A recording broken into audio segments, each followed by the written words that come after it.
The Anunnaki king who built the pyramids before the Great Flood 13,000 years ago. This video is extremely important. I'm going to go into some information that will tie everything together that I've been discovering.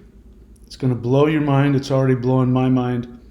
We're going to take a look at how this recent discovery that science has unearthed, that you can see these giant structures underneath the pyramid in Giza, how these go down a mile and they look like giant Tesla coils.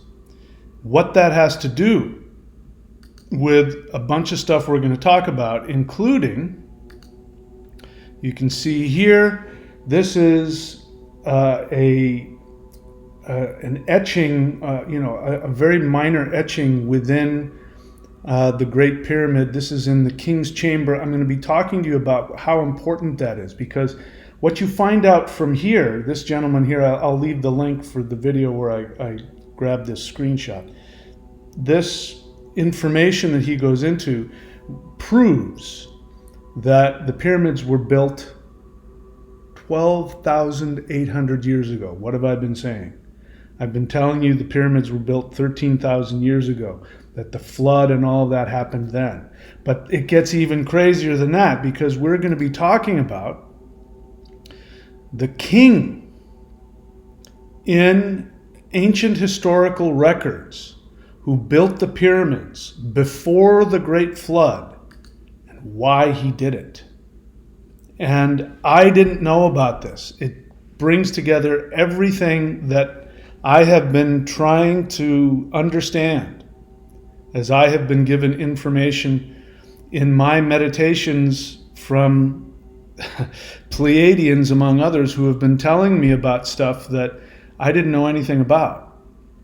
So we're going to get right into the whole thing. Stay for the whole video, because we do have some information. I'm going to go through all this information here, and we'll see where this goes. So welcome to the Michael Denney channel. This used to be the Thunder Wizard YouTube channel, but now it's the Michael Denney channel. Disclosure is coming. Open contact is here, and I'm going to prove it to you. I've already proven it to you. I am proof of that. But this video will show you. Open contact is here. You don't have to wait. It's just a question of learning how to make that connection with these very powerful beings who have been here forever. By the way, everything that you've heard about, people are conflating things like Anunnakis and Nephilim, and are the pyramids built by aliens, and all of that stuff. So all of these things point to a truth. And because we are separated from this event and from this knowledge by 13,000 years, as well as just a loss of knowledge, people's intuition have been bringing them some truths. Now, people have been conflating and misunderstanding, and people have been, those who are not, working to help us, have been using these conflations and creating misinformation and disinformation about all this. But the truth is that everybody's got a little piece of the truth about the Anunnakis, the Nephilim, aliens, pyramids, the flood story, and this shift that we're experiencing now. It's all coming together in one giant, huge thing. So anyway, I'm going to get into all that. But before we do that, let me just acknowledge this part. So this has been pretty amazing. Science, just a few days ago, scientists have just released this knowledge. This is what's underneath the middle pyramid, I believe. It's obvious that this is some kind of energetic structure. It's built, that the pyramids are built to create some kind of energy connected to the earth and connected to water flow and connected to the stars and connected to who knows what. We do know that there was a huge cataclysm that happened around 13,000 or 12,000, something like that. Around that time.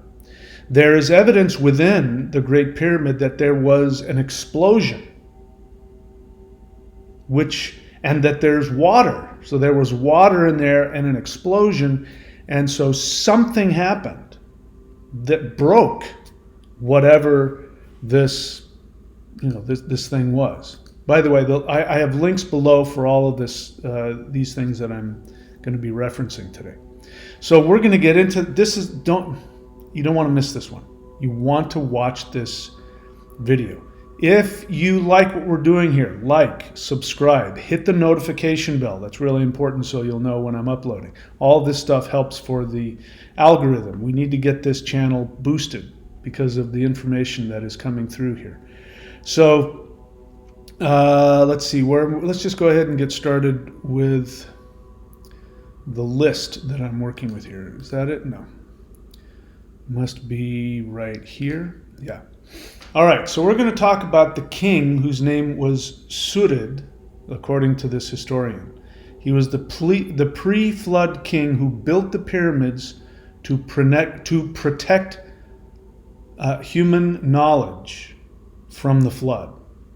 So what is the legend of Surid? The king who had a vision of a world cataclysm and built the pyramids.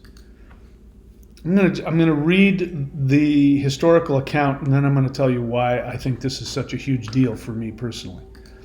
So, this goes back to the Coptic tradition, and I don't know the name of the ancient historian. I'll put the link below. You'll be able to figure it out.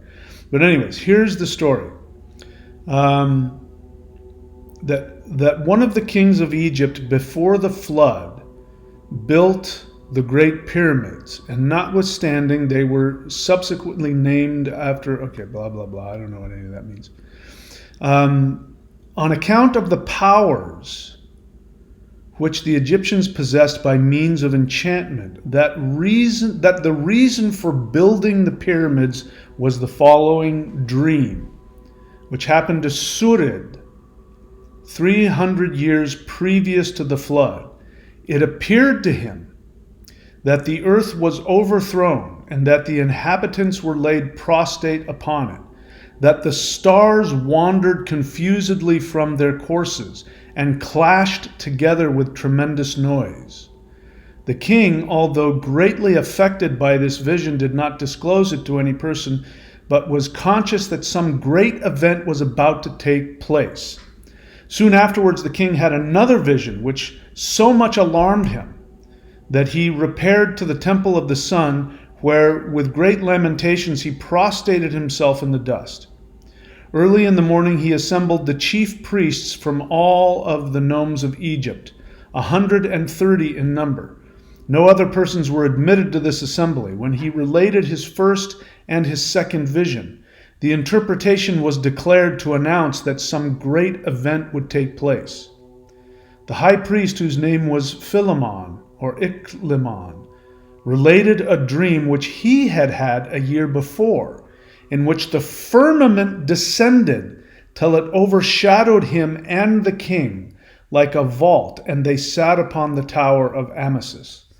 The king then directed the astrologers to ascertain by taking the altitude whether the stars foretold any great catastrophe, and the result announced an approaching deluge, a flood. The king ordered them to inquire whether or not this calamity would befall Egypt, and they answered yes. The flood will overwhelm the land and destroy a large portion of it for years. He ordered them to inquire if the earth would again become fruitful or if it would be kindled, blah, blah, blah, blah. So that goes into some information. Let's see, what else? Then there's some stuff that I don't really quite understand. I'll let you read it.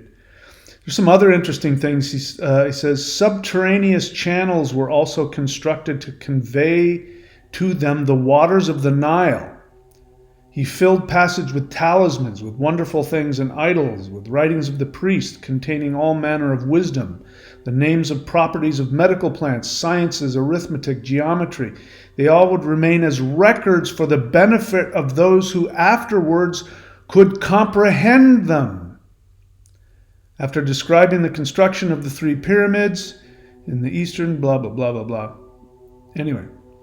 I'll let you read all of that. I'll put a link in there. It's a big giant appendix of historical stuff that historians wrote about that now we're seeing. So let's take a look at this thing right here. So if you were to go there, it doesn't look like that. This guy here must have digitally enhanced the etchings on the side of the wall, and there's a bunch of other stuff. But he's able to prove from that, looking at it, lining it up, finding the star constellations that are there, and lining up how those star constellations would have been in the exact scenario that they're recorded on the pyramids. And the only way that all of those star constellations could have lined up the way they are in the pyramid is that we're talking about 12,800 years ago. So at the very least, the pyramids were made before that time and may have been actually recording what was going to happen. So I think it's possible that because it says here that in the historical account that King Surid built the pyramids 300 years before the flood.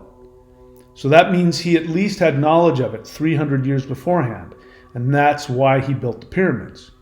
So this explains, now we're going to get to me here, and I probably put it in the list, but I'll go ahead and start talking about it. So as you know, 3 years ago, I did CE5, which is Close Encounters of the Fifth Kind, and as you know, that's human-initiated contact with extraterrestrials. I've come to find out that extraterrestrials are not, green men or little gray people who take you into ships and,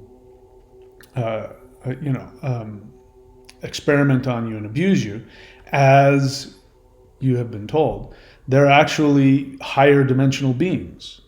They are beings that are in a higher dimension than we are, and that our third dimensional Earth is actually a limited space.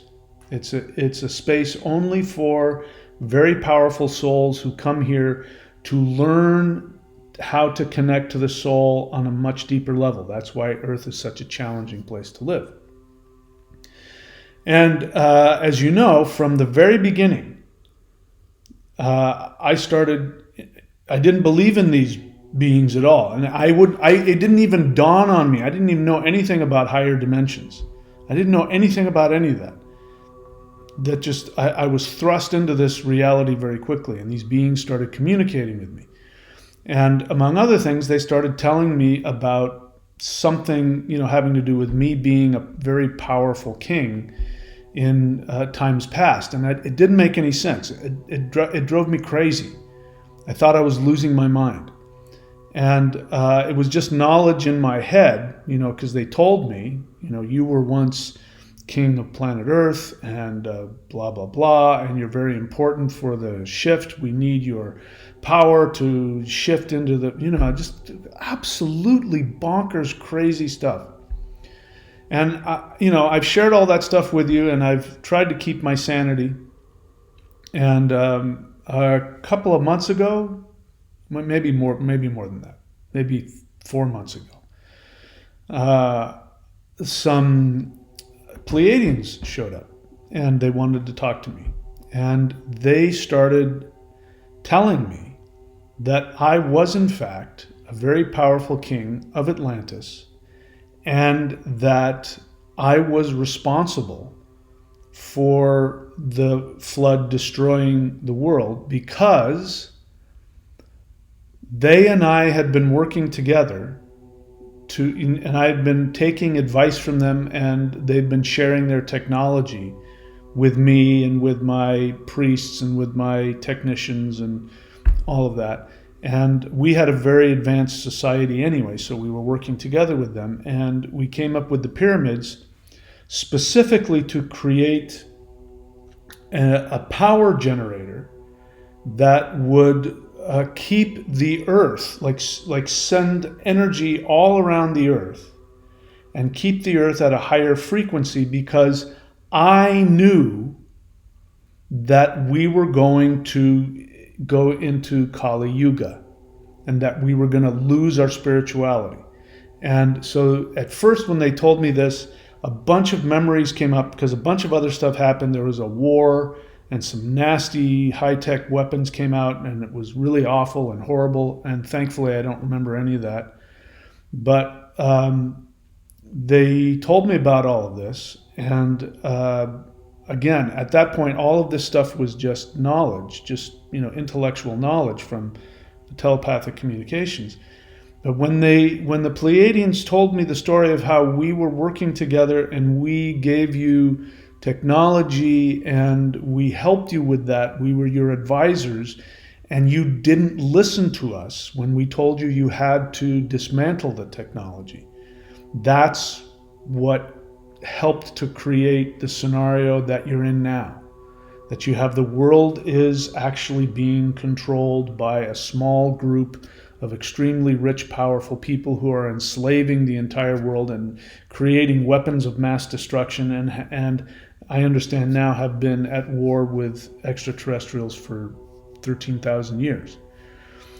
So when they were giving me that knowledge, that was so challenging to hear, and then all of these memories, emotional memories, started coming up, and it almost destroyed me. Thankfully, it only lasted for a couple of days, and then I was able to come out of it. But the feelings that came up as a result, I've never felt emotions like that. Even the most difficult, challenging periods of this life didn't come anywhere near to the level of power and depth that those emotions were. So that convinced me, okay, I'm not making this up. These guys are telling me something. I don't remember all of it, but there's some emotions in there of me that remember it. But the thing that stuck in me that didn't make sense was, why would I not listen to higher dimensional Pleiadians who were my advisors, who had been helping me up to that point? Why wouldn't I listen to them? And that's the thing I couldn't understand. That was the last missing piece, and now I finally have it. According to this ancient historical text, assuming I'm, that I'm making the right connections, I might not be. I don't need to be right about any of this stuff, but this would make sense. And it said that this king had visions. He had visions that something horrible was coming for the earth.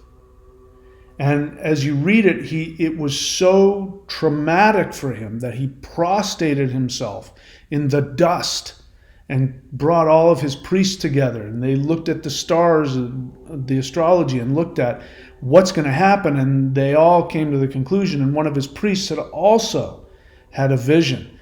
Something horrible was coming for the earth, that the earth was going to be destroyed. They talk about the stars moving around from their locations, which could mean that the earth's axis had wobbled, that stars coming down and crashing onto the earth.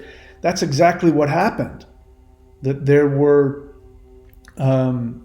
comets that crashed into the 2-mile thick ice sheets at the top of the earth, and it vaporized them, which created the hugest possible floods, and it must have hit the earth strong enough that it moved it around on its axis, because everything came apart. I mean, everything. I mean, all the megafauna died. I mean, it was hugely traumatic. And so I'm feeling emotions as I'm talking about it. I can imagine that king whose spiritual job is to take care of the earth and take care of people, and he has these visions that the earth is gonna be destroyed. So he then decides he's going to build the pyramids. Now, according to this, he built the pyramids to preserve knowledge, which would also make sense as well. And we've been hearing about that underneath the Sphinx, underneath the pyramids, are the halls of Amente, and the records of Osiris, and all this knowledge is under there. And they talk about all kinds of things that we now know scientifically are true. that there were these huge caverns where all kinds of water from the Nile would go in. And scientifically that makes sense because you're creating energy. So who knows what else this thing, the pyramids were, but it makes sense to me now. If I was that king and, I had been there protecting the earth, and if I knew that there was something coming and it was my job to protect the planet, it makes perfect sense. I would create the pyramids and do exactly what I have known for 10 years the pyramids were, to create a frequency generator which would keep people at a higher level of consciousness. And it would make sense. Now it makes sense. If Pleiadians were there telling me, you've got to dismantle the pyramids, you can't use them, I would say, there's no way I'm going to do that. I am going to do everything I possibly can to protect people. And now it makes sense. Of course, in hindsight, that wasn't what I was supposed to do. In hindsight, I was supposed to dismantle it because we were supposed to just naturally go down into Kali Yuga, and my job was to make sure that people had the knowledge that they could take with them, and we wouldn't lose the entire civilization. But because of what I did,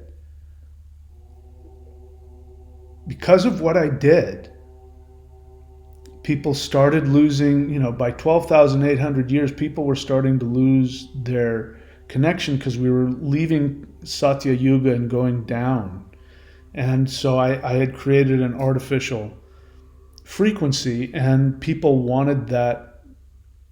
There were very greedy people that wanted that technology to use it to make weapons to fight against the extraterrestrials, who were clearly their enemy at that point, because the ETs are saying, you guys can't use this technology anymore. It's not good for people, and people who want power and control are going to say, it's ours now. You can't have it. And what do we know the elites are doing now? We know that they're shooting down. I mean, they're even telling us. They're even telling us that there's a UFO retrieval program and that they're reverse engineering alien technology. Now, their plan is they're going to tell you, we're doing it to protect you because the aliens are out to get us. Well, the reason why they still think the aliens are out to get us is because 13,000 years ago, the aliens were saying, listen, you guys can't do this anymore. We're going to take our technology back. And the people who want power said, no, you're not. And they started a war. Now, I know that they, according to what I was told and what I remember, is I was assassinated by those people. But they weren't just assassinating me to get to the technology. They were assassinating me, and they were going to war against the Pleiadians and whoever else. And they've been at war with them ever since. This has been a war zone. For the past 13,000 years, Earth has been a war zone, an intergalactic war zone. We've been like the Gaza of the universe. And now this is all coming to an end. So this has been very revealing to me, because the information that was coming to me just didn't make sense, but now I get it. Why would I not listen to the Pleiadians when they said, you can't use the technology anymore? I mean, it's been racking my brain. Why wouldn't I listen to them? I mean, obviously I was very attached. There was some weird codependent thing that was forcing me not to listen to my advisors, but now I get it. If I had had visions of the world ending, it would have been so traumatic for me that I would have done whatever I could to save it. I get it now. All right, let's see. What did I miss here? All right, so the legend of Surid, the king who had a vision of world cataclysm and built the pyramids. Surid built pyramids to save humanity's knowledge from the flood disaster. Surid associated with Enoch, Hermes, Nephilim, the Annunaki, and aliens. All right, so let's talk about that for a little bit. So as you know, I've been very harsh on some of the misinformation and half information and conflations having to do with the Nephilim and having to do with Anunnakis and all of that.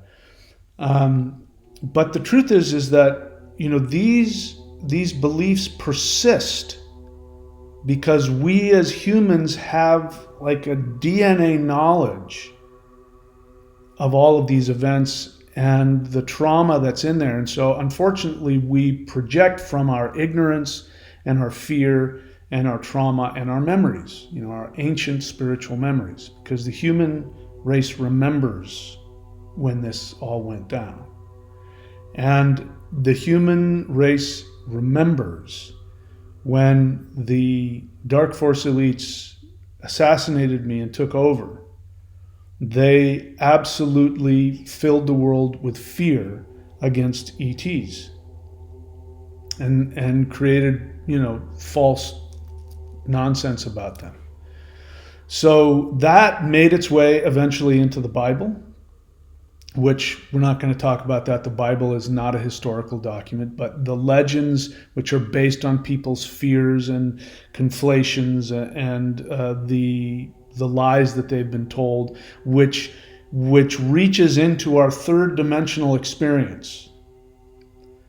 And the third dimensional experience is that we feel isolated and alone, and that we feel like we are victims of higher beings that are manipulating us. The Bible even is written that way. God created man, and then for some weird, capricious reason, he just decided that they weren't good enough, and I'm going to throw them in hell, and I'm going to kick them out of paradise, and then I'm going to murder my own innocent son for them, and then with that guilt, they'll worship me. And I mean, it's just, that's where all that stuff comes from. It comes from our feeling that we're isolated. But if we've forgotten the most important truth, which is that we chose to come here specifically so that we would be in this consciousness experiment called the third dimension and go deep within and connect with our soul. Without that knowledge, then what ends up happening is that people only respond to their perception of what's going on. And we had that knowledge up until this cataclysm. Humans knew who they were, and they knew that they were connected, and that they had chosen to come here, and they understood about energy and practices and meditation and quantum entanglement and this being connected to the source. We knew that. It was part of our science. That's how we were able to build pyramids with frequencies, because we were connected. That's why we were able to, at that time, ETs came and went. And so let's talk about each one of these.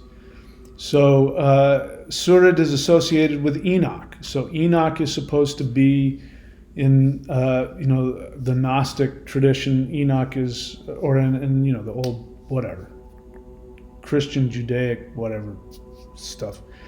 He was supposed to be the guy who connected with God completely and was taken out of this world. And then he's seen as the angel Metatron and all kinds of other things. So why do we believe in that? Because that kind of stuff happened. And back 13,000 years ago, human beings there were human beings that had different amounts of energy and power based on what they were supposed to do. So kings, the reason why we look at kings as being gods, that's an old memory. When you had kings that had been energetically empowered to the point where they were in between dimensions, and that was for a reason. And so as I understand it, I was one of those. So to the average person, I would have looked like a demigod. I wasn't. I was just a human, and I was just hooked up. And I had, more higher dimensional capacities.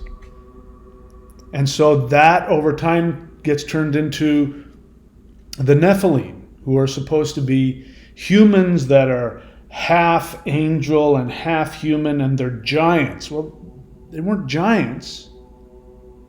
Energetically, they had more energy in their energy body than some other humans.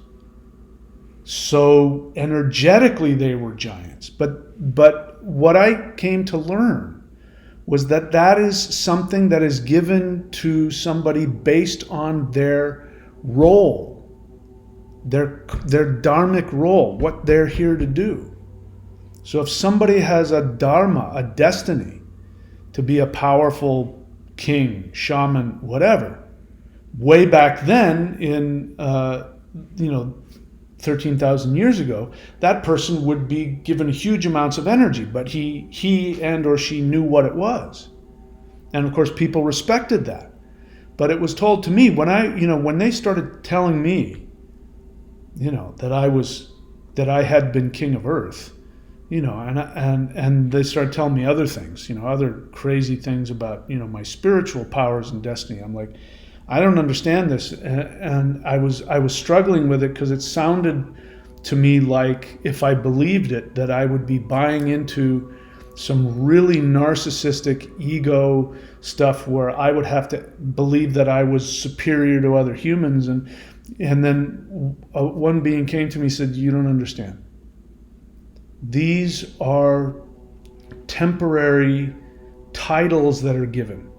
They can be taken away. They can be given or taken away." And now I understand better. And we understood that. We understood that we were souls. We were light beings that came here. And every person who came here had a different function and a different purpose. And that has since over time has been warped into what now we see in ancient civilizations of the caste system which enslaves people, and other people get a bunch of power over. That's a misunderstanding of what used to happen. What used to happen, there were people whose job was to serve. And so in order to be a servant, they were given a title by the universe, which allowed them to have more energy, which allowed them to serve others. It was the whole point of it. So King Surid being Enoch, being associated with Nephilim, being associated with Annunaki. Again, the Anunnaki are nothing more than the Sumerian mythological gods. That's all that it means. And in the 70s, there was a guy who I think was a CIA operative who mistranslated. Back then we don't have it now. You couldn't go online and find out what the definition of a Sumerian word was online. Now you can. And anybody who puts 10 seconds into researching it will find out that Zecharia Sitchin didn't know what he was talking about and was mistranslating Sumerian. But people in the 70s didn't know. Anybody could write a book and say, in the Sumerian, Anunnaki means this. And the Sumerian texts say that ancient aliens came and over to... Anybody could write a book like that and publish it, and nobody, the average person would believe it. And it's been going on since the 70s. So everything you've heard about the Anunnakis being, giant aliens who came and, that's a complete mistranslation of the Sumerian mythology. However, the truth is that the reason why people buy into that and have an emotional attachment to that to the point where they refuse to do research and find out what the truth is, the reason for that is because they have a memory of it. They have a memory of the war that began 13,000 years ago between the Dark Force elite humans and the ETs that they were rebelling against and fighting against. And they remembered what they've been told. You have to fear those beings. They're fallen angels, they're demons, they're all that nonsense. So the reason why people want to believe in the Anunnaki mistranslation is because they have a memory, a deep memory, a deep traumatic memory of something. And unfortunately, because we've forgotten who we are, we side on the negative, we side on the victim mentality part of it. So that's why, people, when they heard about this guy, I'm finding out that, as people have been rediscovering this king, this particular historical, retelling of the King Surid is the reason why they want to do things like conflate him with Enoch and conflate him with Annunaki and with all that, is because people are desperately looking on a deeply unconscious level. They're trying to figure out what they know inside. And it's all coming together. So, was Surid a Nephilim king who used ET technology to build pyramids? We already talked about that. Technically, yeah. I was working with the Pleiadians who were helping to design these things. They weren't Nephilim. They were light beings that were just here to help us. And they were here to help us because we are connected to them. The earth is... Here's another way to look at it. Imagine you've got a bunch of teams of scientists who have specializations in different areas. And they all come together and they go, let's do this experiment in technology. And they do it for the right reasons. They all know it's going to be a challenge. They all know it's going to be risky. So they're all going to be there to protect each other. They're going to go, okay, so what's going to happen is you're going to go into this 3D video game. But there's a real chance you'll forget who you are. But don't worry. We are all here. And we'll stay outside of the experiment and we will be there to help you. Some of us will come in and out of the experiment, but we're gonna regulate it. And everybody understands and knows that. So here we are, we're down here on Earth, we're building pyramids. ET beings are coming and going, light beings are coming and going, and the average person knows that. And there's wizards and there's dwarves and there's elves and fairies because we live in a multi-dimensional, world. We're still in the third dimension, and there's still a risk, all of that. And then imagine as we go through part of the scheduled experimentation where everybody says, okay, now we're going to turn it up. We're going to turn up the density. So we have to stay connected and remember, now we're not going to be able to interact with you as much anymore. And so we're going to turn off this technology here and we're going to pull out. So you guys, imagine if some people in the experiment said, wait, hold on, hang on. I don't want to do that. I want this technology and I want to be able to control these other, no. Let's stop everything. We're going to change the experiment around. And then all of a sudden you have the people fighting amongst each other. So you have a rebellion within the experiment, and the rebels end up taking over the lab, and they end up stealing the technology, and they end up using it for negative purposes. And then the experiment goes deeper into a denser connection, and now the advisors can't connect anymore. They can't get through the veil. That's what's been going on for the past 13,000 years. And now the veil is lifting. And our fellow experimenters, the Pleiadians, the Arcturians, the Andromedans, they're all now able to get in and communicate with us.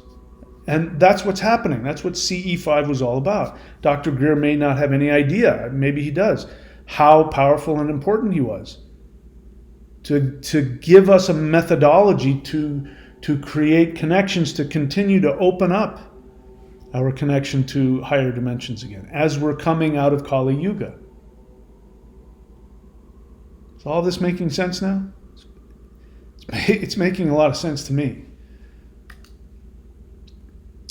The legend of Surid explains the motive of the king who defied the Pleiadians. Now, as I said, now I understand. I couldn't understand why I wouldn't listen to them. I mean, it wasn't like I didn't know. I mean, I knew they were there, and I knew what they were telling me, and I chose to defy them. Well, it explains it, because I had those visions and I couldn't handle it. And I couldn't tolerate the thought of people losing their spirituality. It was too painful for me. Now I understand.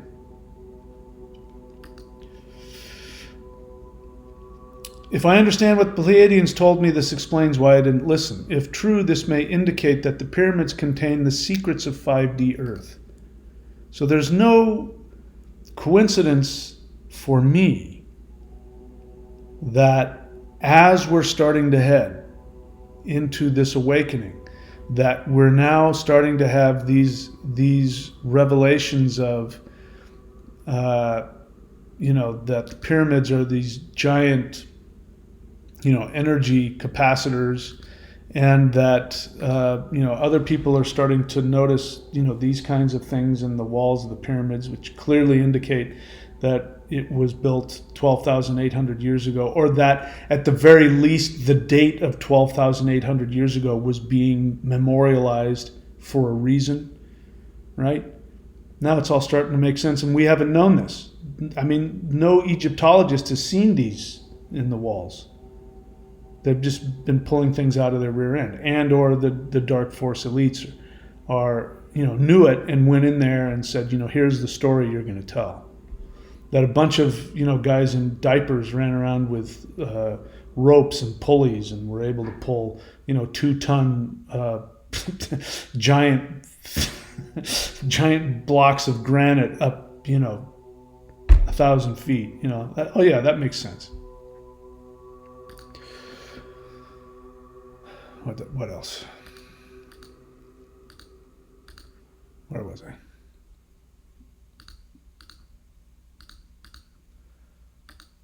Where was it? It was there.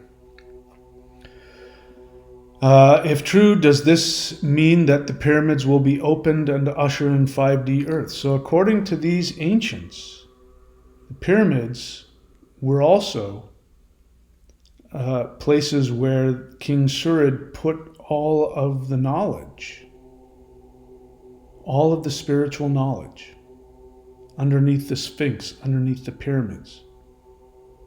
Does that mean we will discover them? Does that mean we will find out more technological and spiritual secrets that will help us usher into 5D? That's my question. Will opening pyramid structures force the elites to surrender their tech? Maybe they're hiding what's underneath the pyramids, because if we find out about it, we will know that we have things like 0-point energy, and that we will not need petroleum or power plants or the military industrial complex, because that's the world is really the world economy is primarily right now based in petroleum, but they're trying to move it into other things. They're trying to move it into other kinds of technology, which you will be, that you will have to have. There's a reason why, you can't not have a smartphone. There were times in Australia, when I was in Australia, where by law, in order for me to go anywhere, I had to have a smartphone so I could be tracked. And it was supposedly for safety. Right? It has nothing to do with it. I can't go to my gym. Like if I have time, I'm going to go to my gym later today. And I can't get into the gym if I don't have an app. So in order to survive, people have to have cell phones, or you can't function. Pretty soon you won't be able to get money. You won't be able to do anything. That's done on purpose. So the truth is, I don't physically need a cell phone to survive. But in this society, if I don't have one, I won't be able to pay bills. I won't be able to eat. You won't be able to work. You won't be able to do anything. And you'll think it's something that you need. And so you have to pay somebody for a phone. Why do you think the new iPhones are being given out for free? Don't ever, the ads that you have, just come in with your own phone and you'll get a new iPhone 7 billion. Do you know how much money they're losing doing that? There's no money in that for them. They're doing that because the new iPhones are far more capable of tracking you. And then, now, I never wanted to get an iPhone.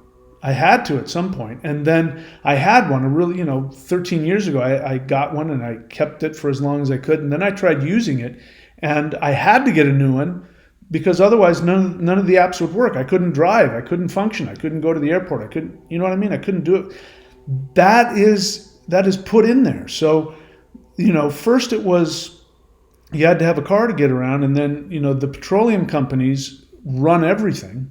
The petrodollar is the economy, but that's soon going to change. Why do you think Trump is trying to fight so hard to get AI, and why do you think he's trying to get Canada and Greenland? Because there are precious metals and minerals, and so listen, I've said a lot of great things about Trump, but I'm not an idiot.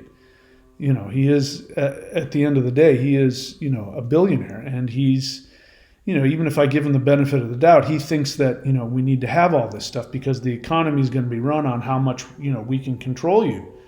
And at least the United States will have the most control because we'll have all the stuff. Because what's going to happen next is we go out of petroleum and it's going to be other things. So if true, does this mean that the pyramids will be open and force the elites to surrender their tech? Now, this explains why interdimensional meditation is so powerful and necessary to bring 5D shift. I get it. I finally get it. I've been struggling with it. I've shared with you guys. Light beings came to me and said, we're going to use you to usher in the 5D ascension. And, you're going to be largely responsible for making that happen. And I'm like, what? Yeah. And then I was taught, the Huar mantra, and I was taught how I was guided in how to do interdimensional meditation to shift the earth. And now I know why they get so completely overjoyed when we go out there and we meditate. I have to balance my karma, but it's because we're still doing, the answer is still the same. The thing that I was holding on to, assuming that I, was this ancient King Surid. The thing that I was holding on to was keeping the world in a higher frequency of consciousness. It also explains my 5D world. And in my 5D world, when I go there, there's this crystal throne that I sit on and I meditate and I turn into a ball of light that goes all the way around the world. And it protects everybody and allows everybody to live their deepest awakening. That's just my job. Everybody has their job. And this is why interdimensional meditation is so important, because you'll wake up to your unbelievable mythological superpower. That's just mine. In isolation, it sounds like, I'm potentially superior to everybody, until you start finding out that, oh no, but then there's somebody else whose job is to go around and create all the plants. And then somebody else's job is to go out and create all of the interdimensional electromagnetic structures and connections. And now we're all just these giant gods down here playing around on Earth. And we're awakening to that. So my job is interdimensional meditation. It's the only reason I'm here now, is to lead these meditations twice a week. If you're not familiar with it, we do it every Wednesday and Saturday, 8:30 p.m. Eastern Time. You can do the live meditations for free, and or you can go and do the archived meditations in the live section for free also. It all is making sense now. So this planetary alignment we've been talking about, or I've been saying, as these planets align in Pisces, people's spiritual awakening is going to be forced on them. are going to awaken in a dramatic fashion. We haven't even gotten, we're still another 3-4 days away from the eclipse, I guess, which isn't that long.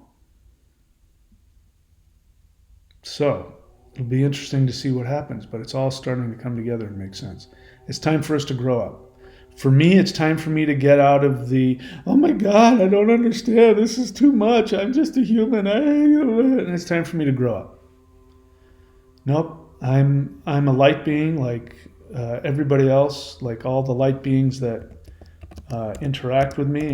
I'm a light being like them, and I have an important role in this world that I have helped to create, and that's all. I'm just doing my job. That's it. I'm just doing my job. And my job is to lead these meditations. And who knows what happens after that. But my question to you is, what's your job? Do you remember who you're supposed to be? I challenge you to awaken to that.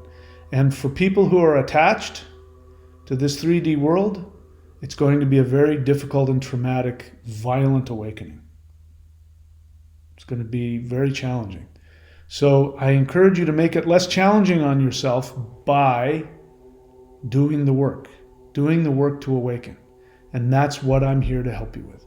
Everything that I teach on this channel is here to do that. So once again, I'm giving you the challenge. I'm challenging 15 of you. Started out with 20. And a few of you have shown up and have decided to be part of the work that we're doing. But you have to do the work. Listen, help me do my job. My job, I've been given these technologies. I've been amassing them for my entire adult life. And they're the most powerful teachings that have ever existed. And the new ones that I've created are more powerful than even the ones before that. If you go on and do the Huar Mantra Pineal Gland Activation, which you can find in the shop at thunderwizard.com. You do that, you'll know what I'm talking about. You do the 5-element Maoshan practices, you'll know what I'm talking about. You do the Awakening the Immortals. Do the Celestial Qigong. In fact, there's a pyramid meditation in the Celestial Qigong. When you do the practices that I'm teaching, you will be more able to tap into those higher dimensional communications and wake up. Imagine, I've been doing these and mastering these things for decades, and even then I almost didn't survive when light beings started, flipping on the switches and waking me up. I almost didn't survive it. And I'd been training for it my entire adult life in the most powerful spiritual practices in existence. That gives you an idea of how big the shift is. Everybody's going to have to go through this. I encourage you to do the work so that you can handle it. That's what I'm here for. So 15 of you, I'm challenging you. Go to thunderwizard.com, subscribe to the Warrior 90-Day Lightning Qigong or above. Or go to the shop and do the 5-element Maoshan practices. Do the Celestial Qigong. But I need, for this channel to survive, like, I'm not kidding you, I barely made rent for this next month. And to be honest, I don't know how I'm going to make it next month. That's not your problem. But it coincides with this challenge I'm giving you. So there's 15 of you out there. There's 15 of you who've been watching the channel, and either you've never done the practices, you've never subscribed or done any of the practices that I teach, you just watch the video, and or you maybe have done. Maybe you did subscribe for the Lightning Qigong, or you did do a couple of the meditative practices, but you haven't subscribed in some of the other ways, or you haven't worked with me personally. Some of you have worked with me and you disappeared. I know it was very challenging what was coming up for you. I get it.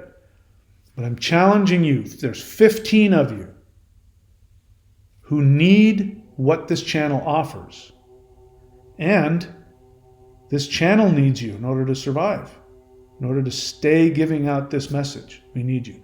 So go to thunderwizard.com. If you want to know what you can do for the channel, that's the best thing you can do. Subscribe at Warrior 90 Day Lightning Qigong or above. And yeah.